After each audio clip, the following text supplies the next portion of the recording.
This is the 28th episode of Fave podcast, where I interview friends, family, and colleagues. We talk about their background, we talk about the Fave topics, and we tell a couple of stories. Today's guest is Sean Mellody. Sean and I first met in 2008 when we both worked at PwC in Tampa, Florida, and we've been friends ever since. Sean, welcome to the Fave podcast. Thanks, Dan. I'm happy to be with you. Thanks for asking me. Let's start out with asking you some basic questions about your background. When and where were you born? So I was born in March of 1975, out just outside of Philadelphia in a town called Norristown. But I grew up in Lansdale, which is just next door. Norristown was kind of where the biggest hospital was, I guess, at the time. But grew up in Lansdale, about 20 minutes, 15, 20 minutes outside of the city of Philadelphia. And what county is that? That is Montgomery County. Yes, Montgomery County. And do the various counties around there have their own identity? I'm familiar with my daughter-in-law who's from Delaware County or Delco. Do they each kind of have their own? They do, and I live in Delco now, Yeah. and have lived in Delco for the last, let's see, I guess 10 or 11 years now since I moved to Media, Pennsylvania, where I live now. And it is there are very unique and different, different feelings of, I'd say different, cultures even in some of the counties. It's like the ring around Philadelphia, right? So you have Montgomery, Chester, Delco, Delaware County, and Bucks County, kind of all ringing around Philadelphia. And what would you say would be the difference of, let's say, the one you're in and one you were born? Delaware County historically is a very blue collar area. It's closer to the ports and to the city where I'd say a lot of the more blue collar factory workers were and the mills were back in the day, versus Montgomery County was all farm country. Even growing up when I grew up, we were one of the first probably developed neighborhoods back in the 70s and Mhm. 80s, but all around us was farm country. And I would say over time Montgomery County became much more sprawl of, you know, strip malls and communities, planned developments and stores, where Delaware County was always kind of built up in its has a lot more little towns and train access to the city. It's a little closer to Philadelphia as well, so it kind of identifies more with actual being within Philadelphia, I'd say, than some of the other suburbs. When you see like TV shows that try to portray that area and they have some strange accents, are those accurate or are those exaggerated? They so the mayor of Easttown, which takes place Yes. in Delaware County, those accents were very, I think they were over the top, Hmm. right? And we watched all of them, so we watched that and we watched Task, Yeah. and I thought they're both great shows, and they Yeah. do portray a little bit of the grittiness of some of the areas in Delaware Mhm. County.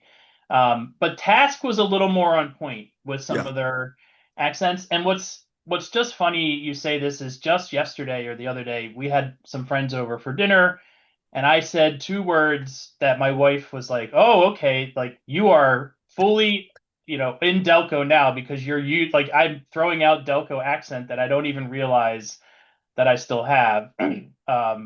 I said hoagie instead of hoagie, and I said home instead of like home, and it's just natural. Like I didn't even realize it was, coming out of my mouth, but she was making fun.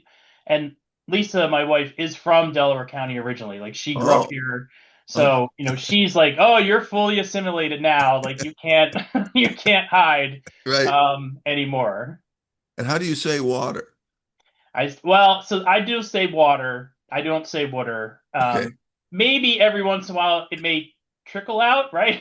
But I am not. Yeah, I do say water, not water. Okay.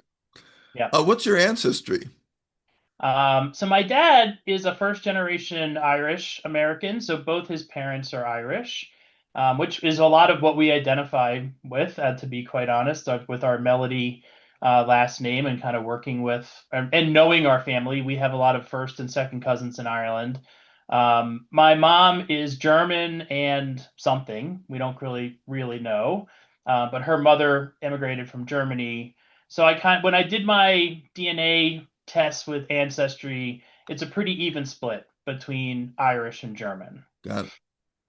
So after being born in the Philadelphia area, where have you lived?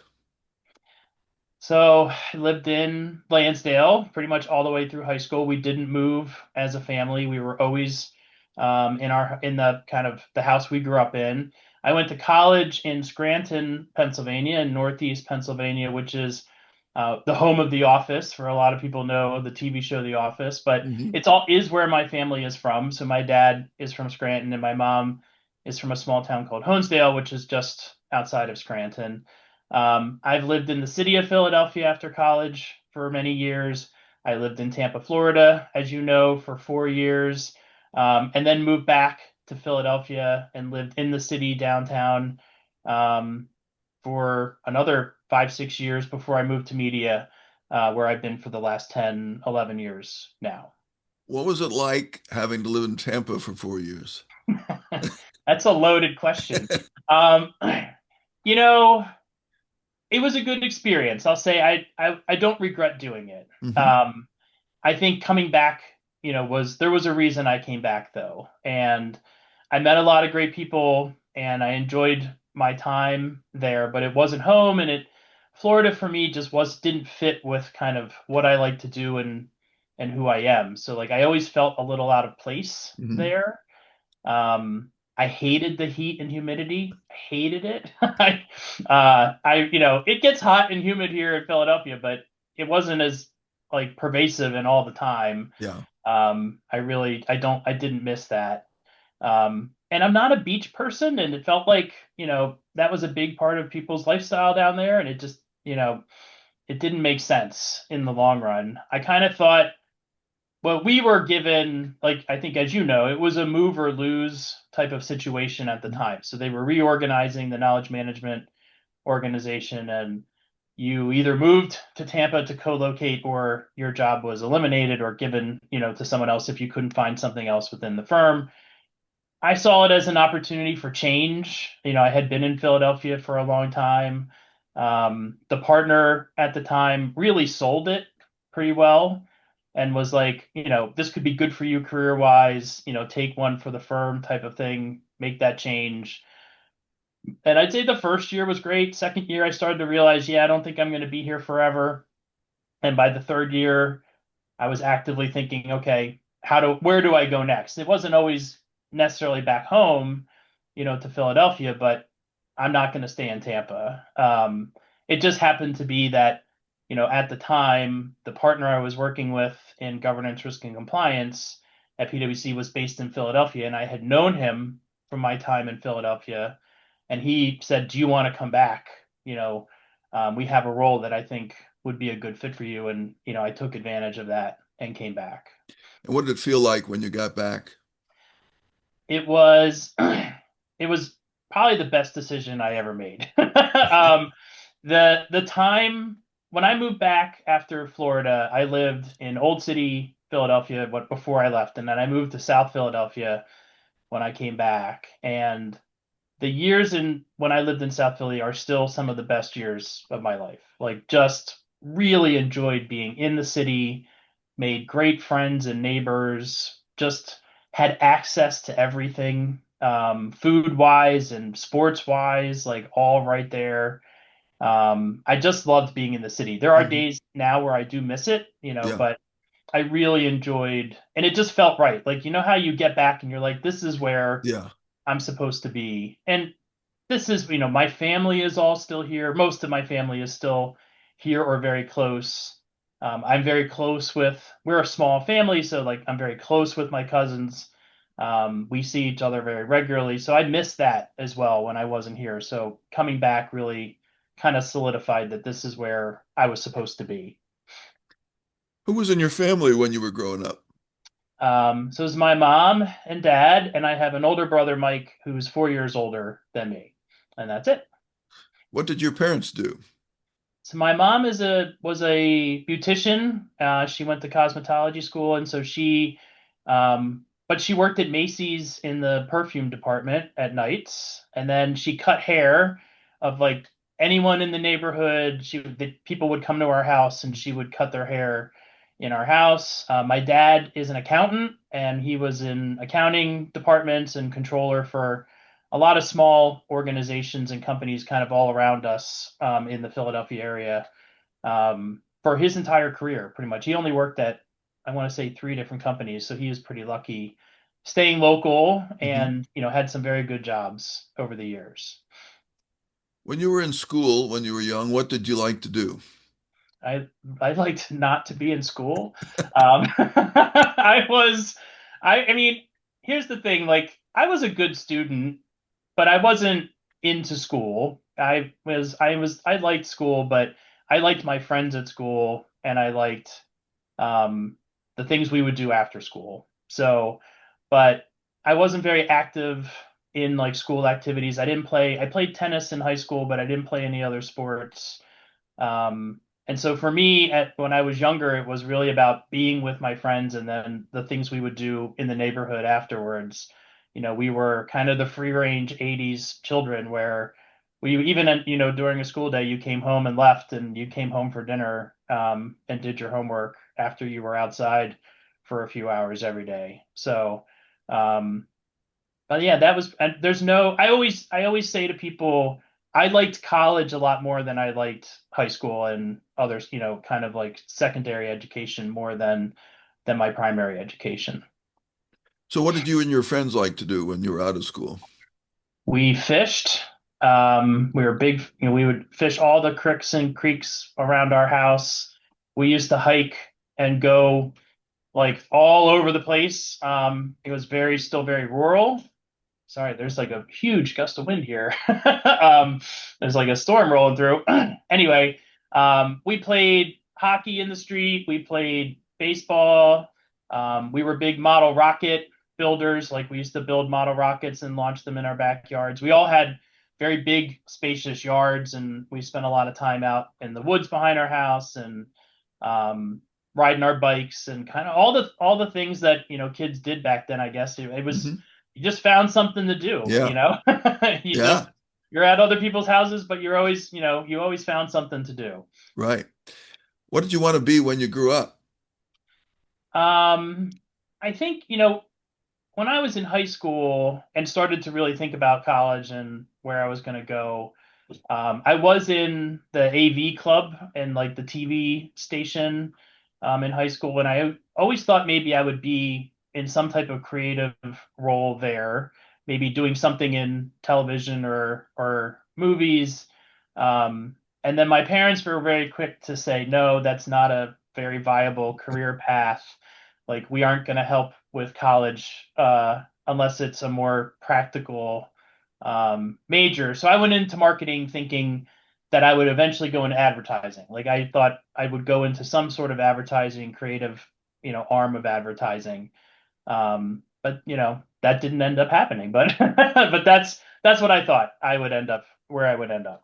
When you were real young, did you have some other thing you wanted to be, like a fireman or astronaut? I always wanted to be like a Navy jet pilot. Okay. I've always loved things with space and airplanes and still do, like just, kind of geek out over all of that fun stuff. But I thought maybe I'd be a pilot or, I don't know about astronaut per se, but I used to always think that I'd be in the Navy, landing jets on an aircraft carrier for sure. Now, your early idea to be in movies, did you ever wish you would go back to that, or did you just leave that behind? I think I left that Yeah. behind. It kind of became as I as I went through college, I started to really get into the idea of advertising. And my first job was with a company that did market research for Hmm. advertising companies. And so we were involved in the quantitative side of getting ready to build ads or, to Hmm. talk about ads. And so it's interesting to me how I found that job thinking it would parlay me into an advertising organization, Yeah. but it turned out I really found that I love data and sharing information and helping, kind of the findings you can get from that. So, doing focus groups and all of that type of stuff in that job was very formative, I think, in terms of how it it took me into the career that I went into and still, am in, and what I'm doing with Deloitte now. And where did you go to college? I went to the University of Scranton, I was a marketing major and with a minor in philosophy at the same time. Yep. What was your interest in philosophy based on? I guess I've always just been curious. Like, I just wanted to understand um, what else, new ways of thinking, or just kind of, it was not something I had exposure to growing up.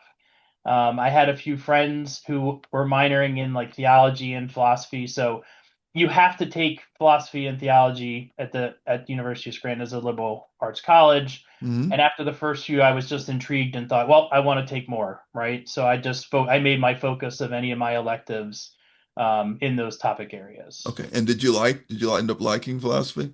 I did. I Yeah. liked the ethics courses. There was a whole and I still fascinating class on death and dying. That was just one of those really enlightening Hmm. conversations. And looking back, so there was a period of time when I was in college, towards the end of my college career, where I was discerning the priesthood, and was a lot of all of that was all combined. Like really just thinking through like some really heady questions, like what's important, what do I want to be, what is the impact I want to make as a person. And a lot of those classes drove that, really trying to make me think like, do I want to be in business? Do I want to be doing these things? Am I going to make a difference in the world? Um, and it is, it's interesting looking back because it was very formative to who I am, but it wasn't where I ended up, right? So, um, can't say I have any regrets there, but it was, definitely something I enjoyed and still do like to try and read and find podcasts or anything on those types of topics. So had you considered becoming a priest? I did. And I actually, my last year, my senior year, I was officially accepted into the seminary in Scranton Hmm. with the goal of being in the Scranton diocese for a year and then moving into the Society of Jesus, the Jesuits, after a year. So that was, part of the thought process. I volunteered in Mexico in a mission trip and, kind of left that thinking this is what I would like to do. I really was very impactful for me. Um, but I'll be quick to say at the same time I met a woman at the same and the story is it's much longer than we have to talk about here. um, but I think it just was one of those scenarios where I started to try and decide what do I want and where do I want to be, and decided ultimately the seminary was not where I was supposed to be. So take us through your career. You mentioned your first job. What was your first job, and then where did you go after that? So my first job was with a small, privately held, like family-run company called the Omega Group, which was based in Bryn Mawr, here outside of Philadelphia. And it was right at the time when advertisers were doing a lot of market research because it was the first time they could direct to consumer advertise drugs on television. So they were doing all these focus groups and one-on-one interviews. My first job there was as a marketing associate to help with the running of those focus groups. But ultimately, at that small company, you were kind of a jack of all trades. Like I helped set up their first website. I did their proposals for when, a lot of the pharmaceutical companies around here were looking for work. They would send an RFP. I was the one helping answer that. I ran the copiers and the phone network and, had the relationship with the vendors as we were an Apple company, so like helping with the IT side of the house too. Um, and so I would say I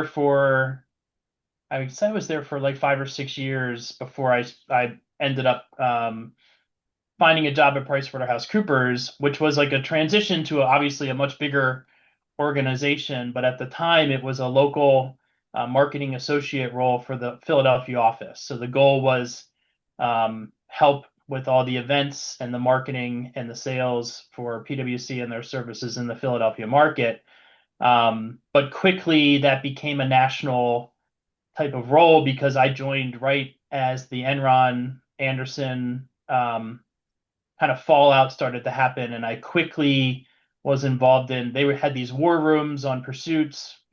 Arthur Anderson was losing clients like every week, and so I was in the room helping identify targets and what do we need to win, and helping pull together all the information they needed so that they weren't redoing the same proposal over and over and over again. Hmm.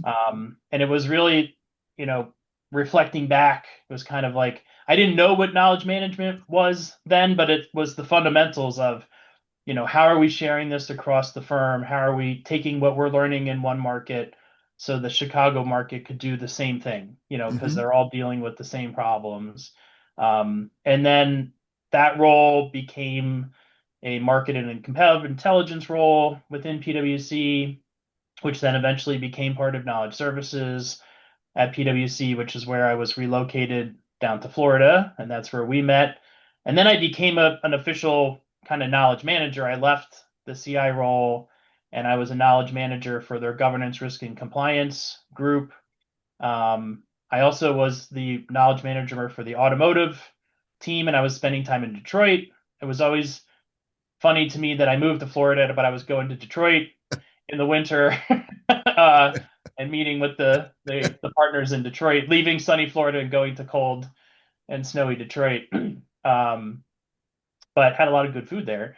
But was with PwC, so eventually left. When I came back to Philadelphia, I was an account manager and proposal writer, specifically for the Comcast account. Was why they brought me back.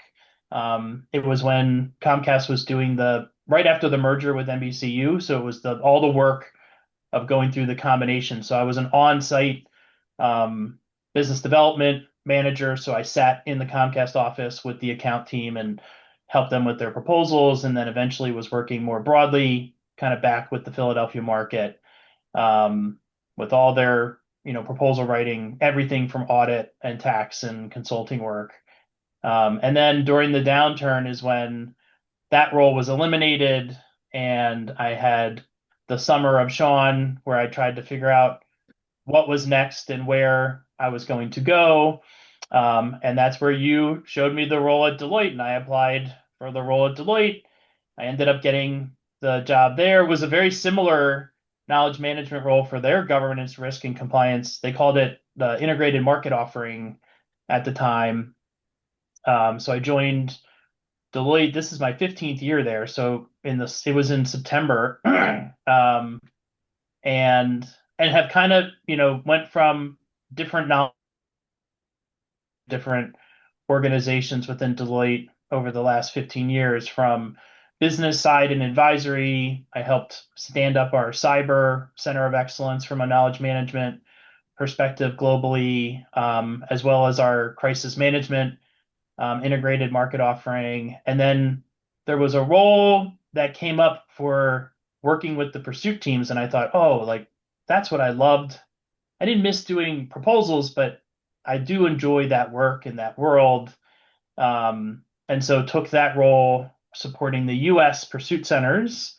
And then over the last now, I'd say, more than probably about the last 8 years, that role has grown. So starting in the US, taking it global, I've taken on additional responsibilities now, managing our thought leadership team, and working very heavily with our AI activities and the tools that Lee Romero, that his team is working on, and working closely with Lee to be a subject matter specialist to help from a sales and pursuits perspective on how our AI tools are supporting the firm. And that's where I'm at now. Still doing that. I still very much enjoy it. It's challenging. It's something different every day. You feel like you're always kind of, trying to find those unique solutions to help our teams, which has been fun. What's a highlight from your career that you're proud of? Um,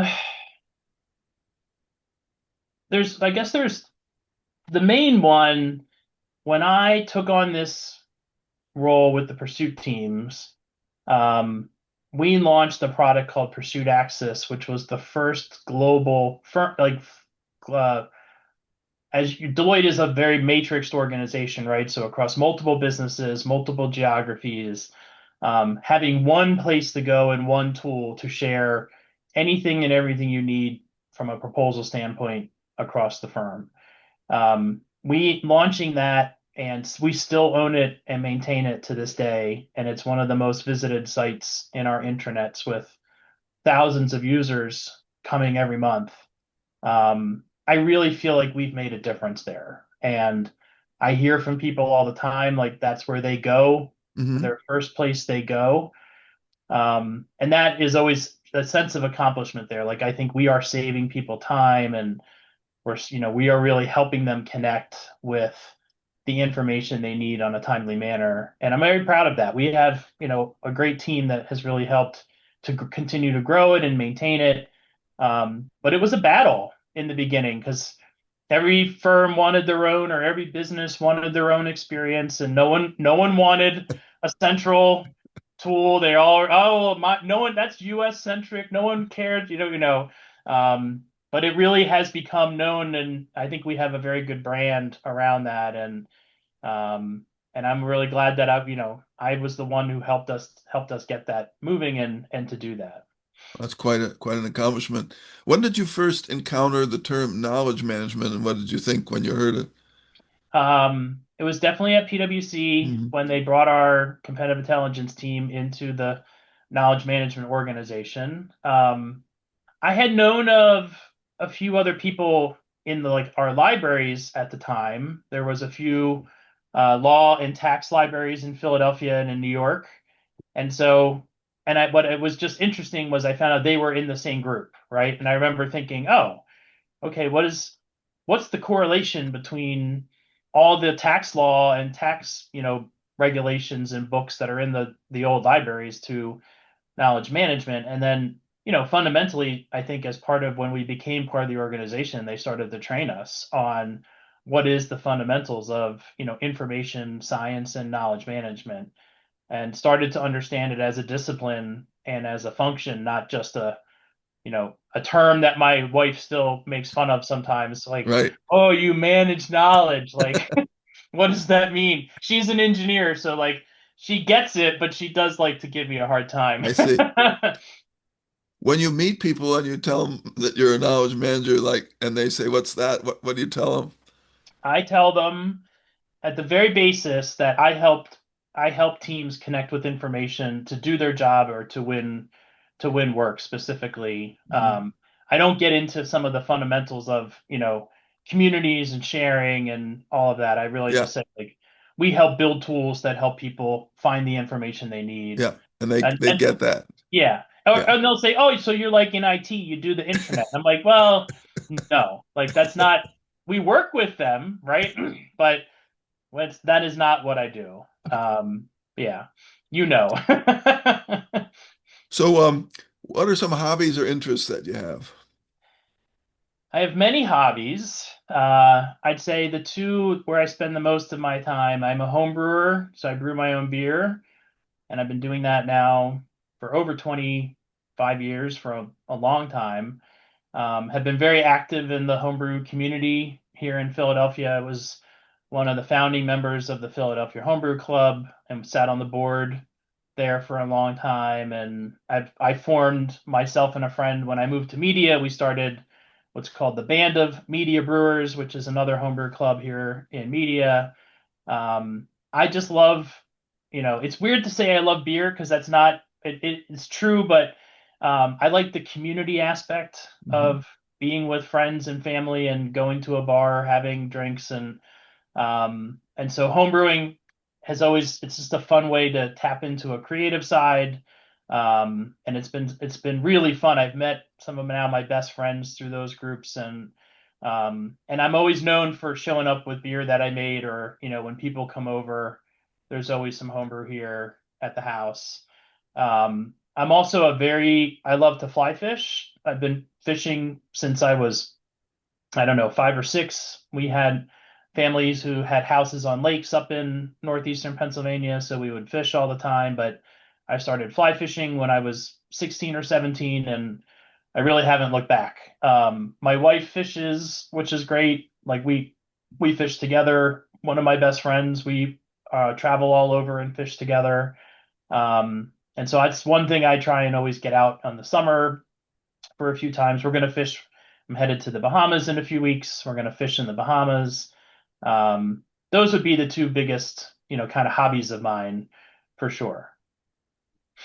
Let's turn now to the Fave 5 topic, starting with books. What do you like to read?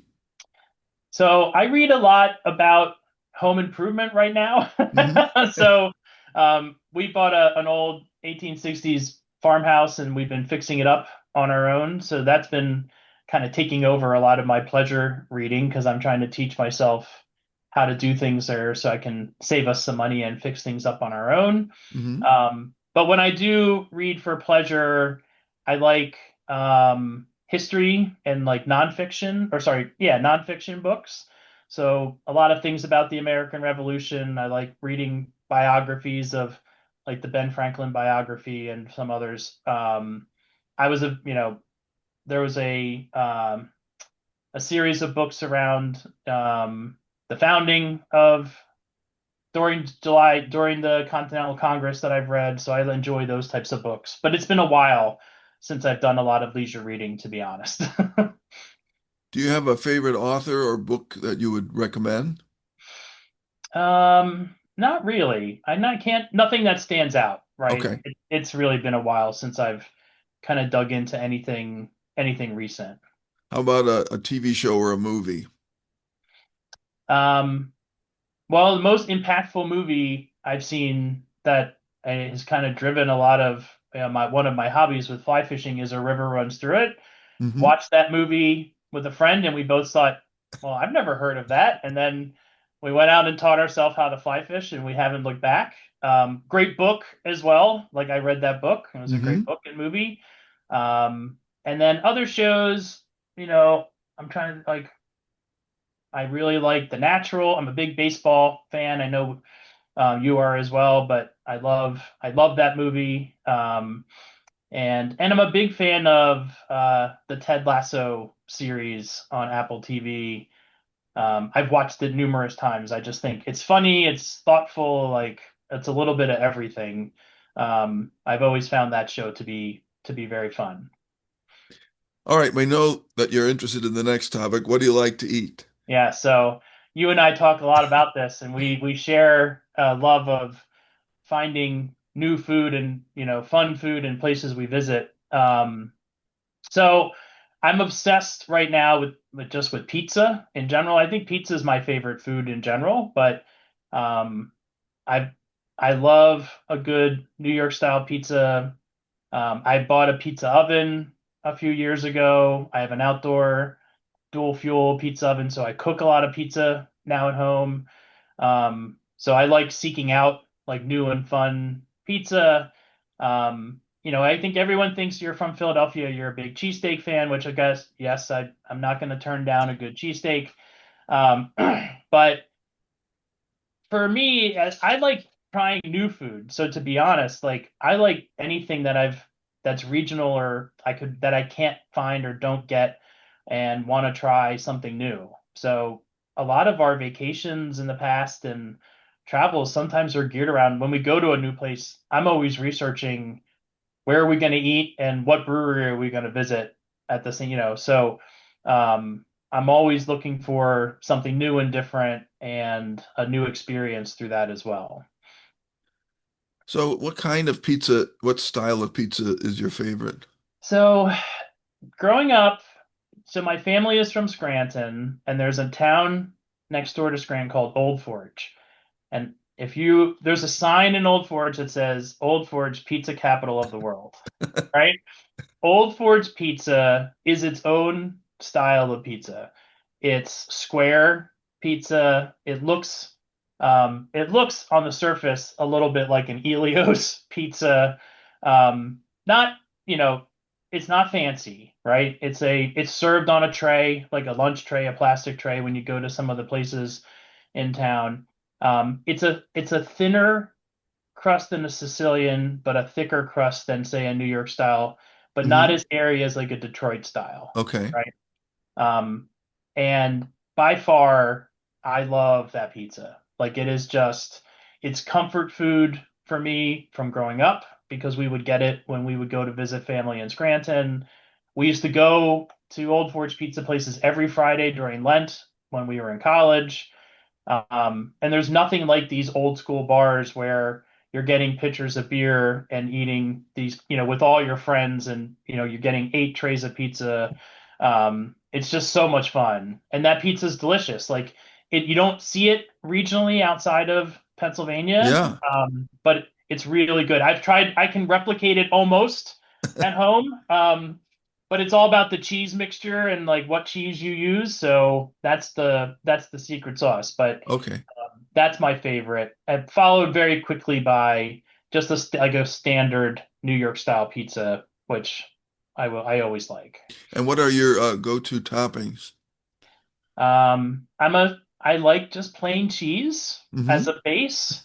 But then I think when I make pizzas at home now, Um, we do a lot with like figs and prosciutto and spinach and Hmm. some really fun, nice pizzas as well. But mainly, I do like just the simple plain Okay. pizza. Like there's something about Yeah. just the simplicity of it that I really enjoy.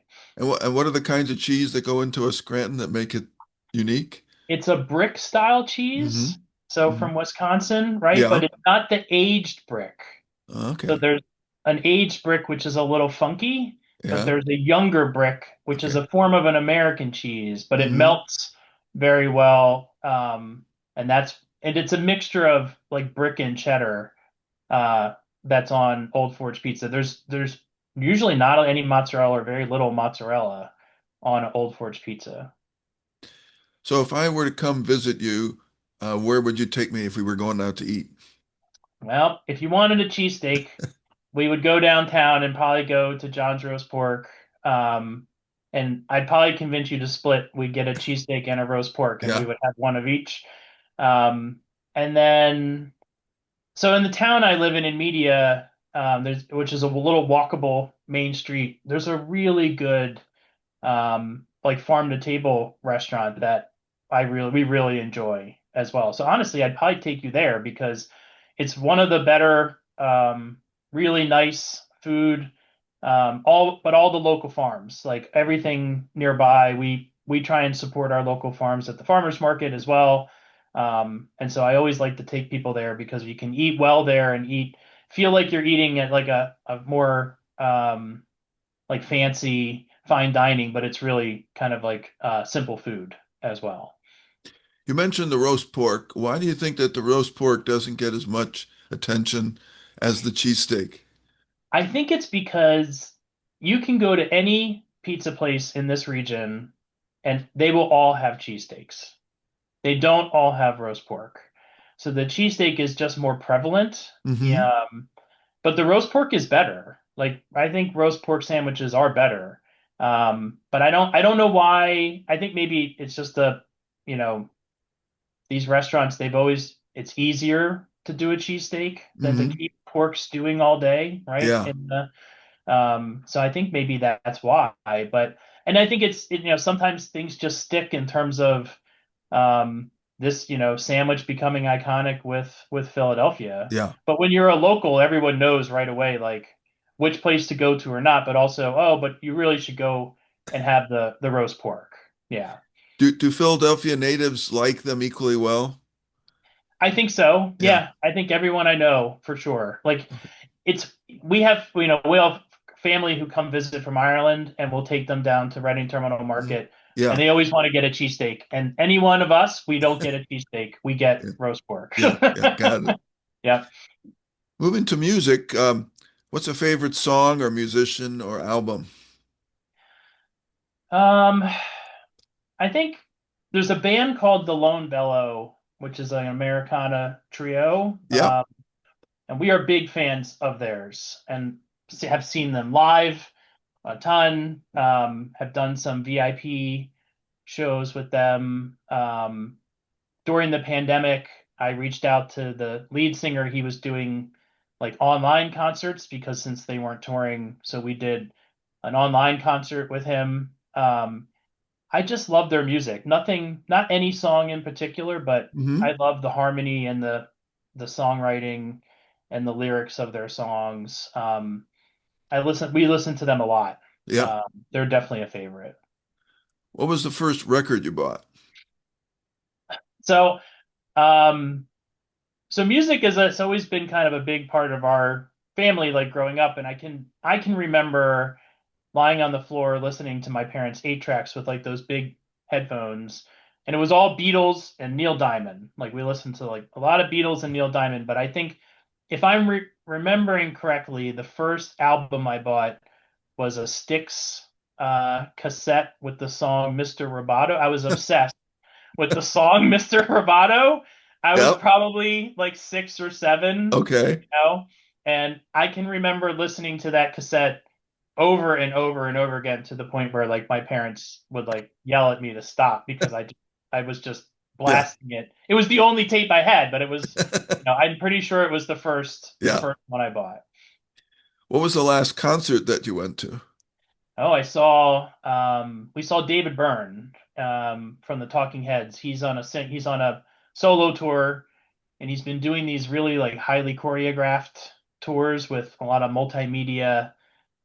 They're amazing. So we saw his old show when he did a Broadway show in New York, and he was in Philadelphia over the summer, and my brother and I went.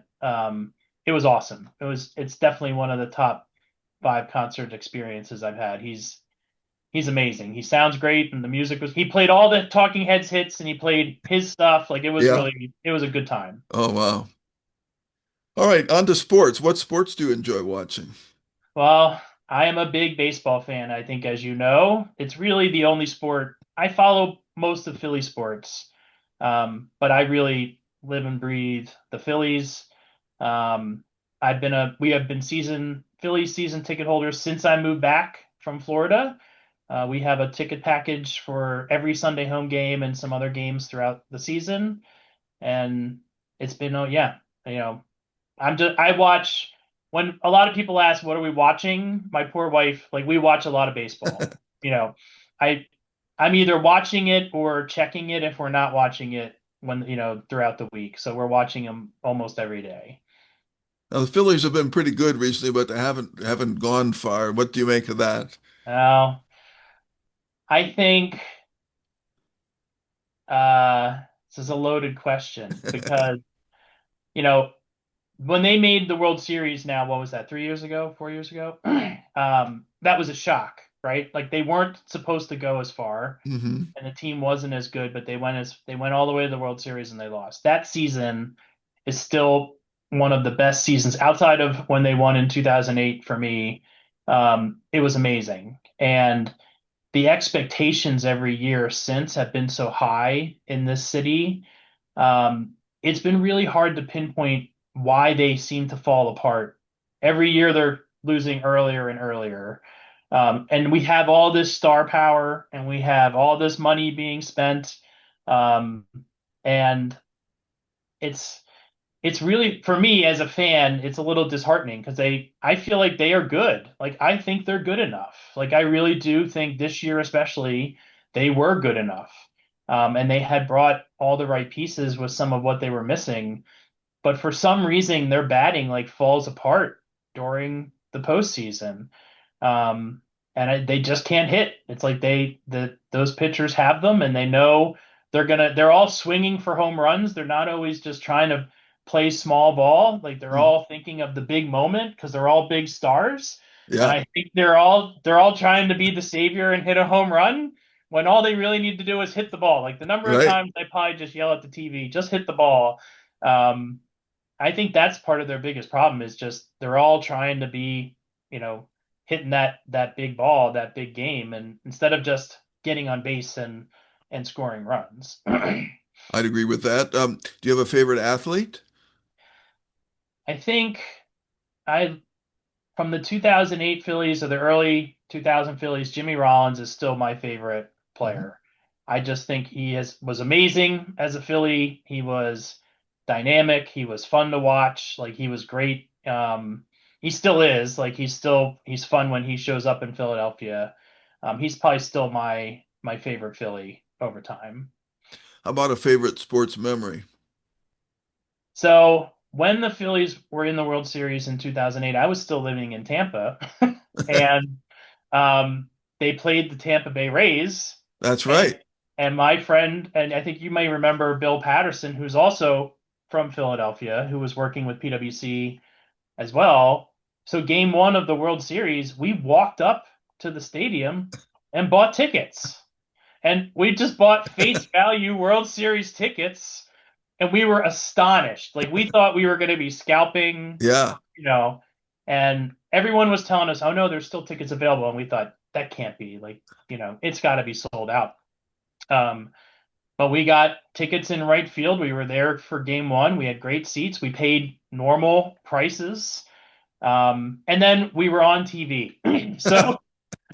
So randomly, my brother, who's in, I think at the time he had just moved to California, or he might have been still living in Chicago, but he sends me a text and says, "Are you with this guy?" And he's like, texting me, and he took a screenshot of the TV, and there we Yeah. are, standing there with our beers. It was like during the pregame, they were showing close-ups of people in the field, and Wow. I was on television for all of 10 seconds during game one of the World Series.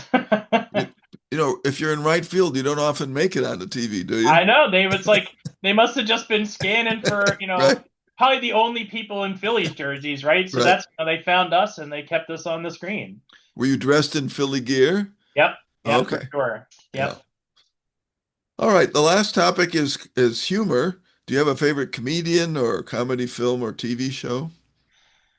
Um, I don't know if I have a favorite comedian. I don't think I've watched, a lot of stand up or comedian. Like I said earlier, I really like Ted Lasso from a comedic television show. Mm-hmm. I was a big fan and still am of Seinfeld.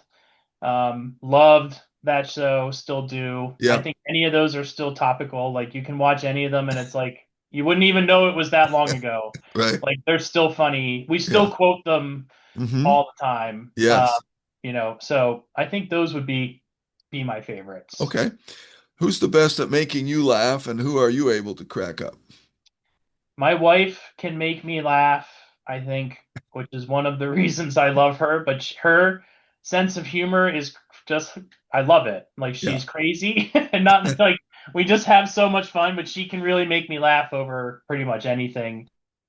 And I think I can make my brother laugh. My brother is very cool, calm, collected type of guy. We are very polar opposites. And I think I can always make him laugh. I can tell sometimes I make him laugh when he doesn't want to. So That's when a he feels he shouldn't be laughing, that's he's the always sign of laughing. cracking somebody up. Yep. All right, time for a story. What story would you like to share with us? So I'll tell this story mainly because I think it's related to your and I's common, search of food and good food and wanting to find something unique to wherever you are. And when I first met my wife, one of our first trips before when we were just dating, we went up to Portland, Maine, and I was on this hunt for like the best lobster roll, right? And so I knew someone from Philadelphia who had moved up to Portland. He was a brewer. And so we went to the brewery and we were talking to him. And he said, "You need to go to this place called Red's. It's on the way as you're driving up north of Portland to go to some of the other islands, the kind of up towards, if you head up towards Acadia. It's a little shack on the side of the road."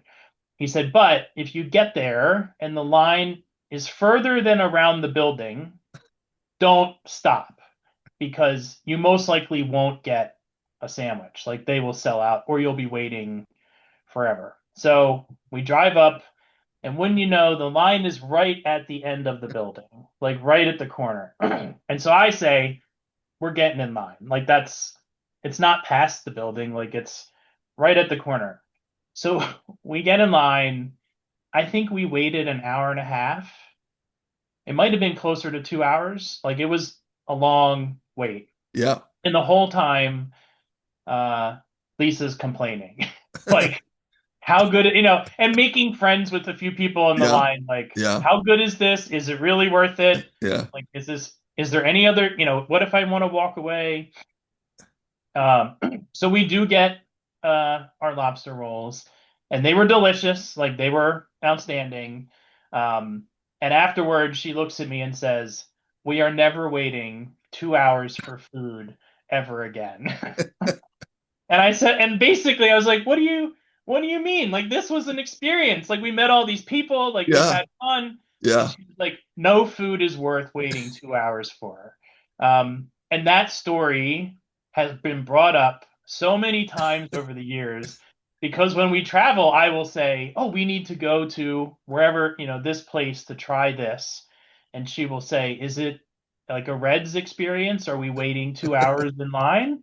And so it has lived on in our relationship as it is something we still will do, but Yeah. she will never let me forget that I made her wait 2 hours for a lobster roll that she, says was good, but was never worth waiting two Was it hours. a Connecticut style or a cold? Which one did you get? It was cold. Yeah. It was basically like what they're famous for is it's basically almost an entire lobster tail in the Hmm. sandwich. Like it was the Yeah. most lobster I've ever had Yeah. in a sandwich, and it's fresh caught, and you get some butter. You can pour over warm butter, but it's served cold. Got it. Got it. Um, yeah, it was delicious. Well, you made the point about making friends in line. I think that's key. I was when I was in San Antonio this year for the Final Four, there was a barbecue place that I had an hour and a half wait in line for, Yeah, but I struck up a conversation with a fellow line waiter, and we had a yeah. great time talking, and the time passed, and it was There, fine. there are people. You're all waiting for a reason, and you're all like-minded, right? So like, I'm sure everyone is there for and is willing to wait. They're worth talking to and getting to know for sure. But I think there's only so many places worth that wait, because if Uh, you can get something relatively comparable without waiting, then that's the trade-off that your wife was probably getting at. You could have gone to another lobster stand and maybe had a good yeah. lobster. And it's like it's just when lobster stands around there are a dime a dozen, right? It's like I would never wait an hour and a half for a cheesesteak, right? Right, No way, right? But if someone came here and said, "Oh, I've heard that's the best one," and I'm gonna have to wait, I would be like, you're on right, your own." right. Well, the time that I also say it was worth it was the one time I visited Franklin Barbecue in Austin, I've heard of where that. that was a long wait. They Yeah. came around and were selling drinks in line, and it's festive occasion, but Yep.